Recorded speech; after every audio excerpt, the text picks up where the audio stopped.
Bismillahirrahmanirrahim. Ini kitab Hasyiah Bujairumi, hasyiah dari kitab Al-Iqna ya. Di sini adalah penjelasan bab haji dan ada penjelasan di sini bahwa penulis mengapa penulis di sini hanya menyebutkan haji, padahal di dalamnya yang dijelaskan tidak adanya haji, ada haji dan umroh. Jadi di kitab Iqna itu kan judulnya hanya Kitabul Haji, tidak menyebutkan penjelasan selain haji yaitu umroh. Jadi mestinya kalau menyesuaikan isi dari pembahasan ini mestinya judulnya adalah Kitabul Haji wal Umroh. Itu kenapa? Kenapa seperti itu? Dan itu sebenarnya tidaklah satu kecacatan ya.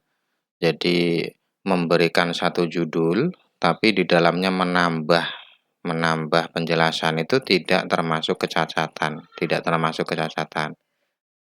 Dan di sini juga ada penjelasan bahwa semua bentuk amal ibadah haji itu sifatnya ta'abudi. Ta'abudi artinya satu amal yang tidak bisa diakal ya. Mengapa di haji harus ada tawaf, harus ada wukuf, harus ada sa'i dan lain-lain itu tidak bisa diakal ya. Termasuk bagian dari hukum yang akal kita tidak mampu untuk mengetahui alasan di balik itu. Karena ya memang kategori fikih itu ada kategori ta'abudi, ada kategori akli. Akli artinya bisa dipahami alasannya kenapa. Jadi tidak semua di fikih itu bisa dipahami alasannya. Kemudian waqad yudkaru laha ba'du hukmin waqad yudkaru laha ba'du hukmin.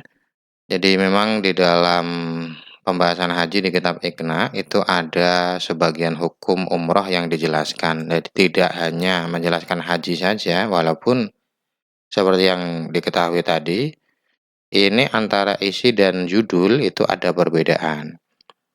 Wahtaso wujudahu bi afdhalil bilad. Jadi haji dan umrah ini adalah satu ibadah yang kefarduannya tertentu di satu tempat, tidak seperti sholat, tidak seperti zakat ya. Kalau sholat dimanapun ya, kalau waktunya wajib ya wajib, zakat juga sama, puasa juga sama, dan ibadah-ibadah yang lain juga tidak tergantung pada satu tempat. Tapi kalau haji ini ya harus di sana. Kalau tidak di sana nggak sah hajinya. Bahwa akhiru arkanil Islam. Haji merupakan akhir dari rukun Islam. Wa akharahu anisawmi nadharanil qawli bi anna shawma afdalu. Dan mengapa di dalam kitab Iqna dan di beberapa kitab fikih yang lain pembahasan haji ini diakhirkan dari pembahasan puasa, itu alasannya karena memandang satu pendapat yang mengatakan bahwa puasa itu lebih utama daripada haji. Puasa lebih utama daripada haji. Oleh karena itu penjelasannya didahulukan. Jadi mana yang lebih utama maka itulah yang lebih didahulukan pembahasannya. Walikasroti afrodi man yajibu alaihi saumu. Dan alasan yang lain karena umat muslim atau umat Islam yang melakukan ibadah puasa itu lebih banyak daripada yang melakukan ibadah haji. Jadi kalau alasan yang ini itu alasan melihat kuantitas ibadah lebih banyak dilakukan. Karena kan ibadah haji kan yang melakukan hanya mereka yang mampu. Ya walaupun puasa juga ada syarat seperti itu. Jadi dalam puasa kan ada juga syarat itokoh. Itokoh artinya mampu berpuasa. Tapi kemampuan berpuasa dan kemampuan haji itu kan lebih berat kemampuan haji. Karena ada hubungannya dengan finansial juga, tidak hanya fisik tapi juga kekuatan ekonomi. Kalau puasa kan nggak ada, fisik itu nggak ada.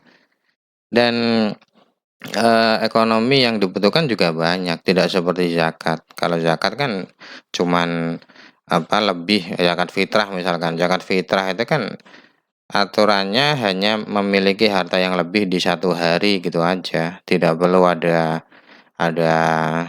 uang untuk melakukan perjalanan dan seterusnya. Waktidaan bil hadis, ini yang terakhir, alasan yang terakhir. Iktidaan bil hadis, mengikuti hadis. Hadis ini yang dimaksud ya hadis bunyal islamu ala khomsin itu. Hadis bunyal islamu ala khomsin itu kan Nabi mengurutkan penyebutannya, itu diurutkan puasa dulu baru haji ya. Syahadat, puasa, zakat, haji. Syahadat, sholat ya. Syahadat, sholat, puasa, zakat, haji. Kemudian ini ada penjelasan bahwa rukun Islam itu terbagi menjadi 3. Ada rukun Islam yang sifatnya tubuh saja. Tubuh ya tidak ada hubungannya dengan harta maksudnya. Contohnya mengucap 2 syahadat, kemudian puasa dan sholat, ini rukun Islam yang hubungannya dengan tubuh. Nah, di sini perlu diperhatikan, ini menggunakan kaf ya. Ini namanya kaf iktisoiyah, tapi ini bukan pembahasan fikih. Jadi isinya ya cuman itu sebenarnya. Isinya ya cuman 3 ini walaupun menggunakan kaf. Maksudnya kaf ini bukan kaf contoh gitu. Kalau kafnya kaf contoh itu kan berarti bisa ada yang lain. Tapi kalau ini enggak, ya cuman 3 ini.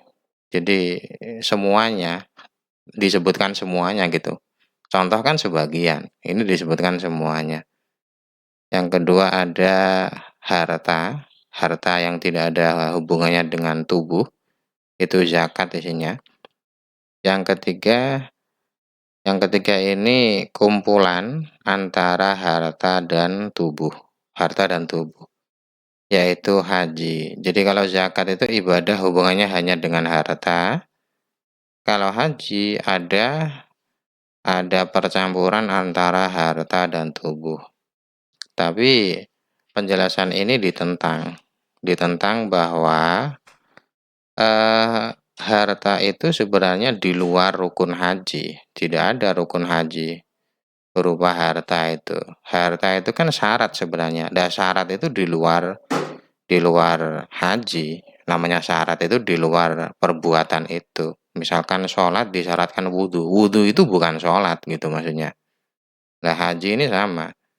Memiliki uang, kemampuan untuk haji itu bukanlah rukun. Karena rukun haji ya hanya tawaf, sa'i, wukuf, dan seterusnya itu, ihram itu.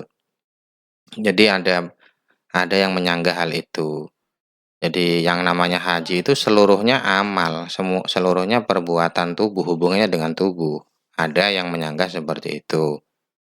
Kemudian ada sanggahan lagi bahwa zakat itu tidak hanya murni hubungannya dengan harta. Karena bagaimanapun di dalam zakat itu ada niat. Artinya kalau di dalam zakat ada niat berarti ada hubungan tubuh juga. Jadi tubuh ini kan niat ini tidak bisa dikategorikan harta. Niat ini perbuatan, walaupun bukan perbuatan fisik, walaupun bukan perbuatan yang terlihat. Niat ini kan perbuatan hati, ya, perbuatan hati. Jadi penjelasan tadi bahwa rukun Islam itu terbagi menjadi 3 itu ada 2 sanggahan. Itu dulu, semoga bermanfaat. Wallahu a'lam bishawab.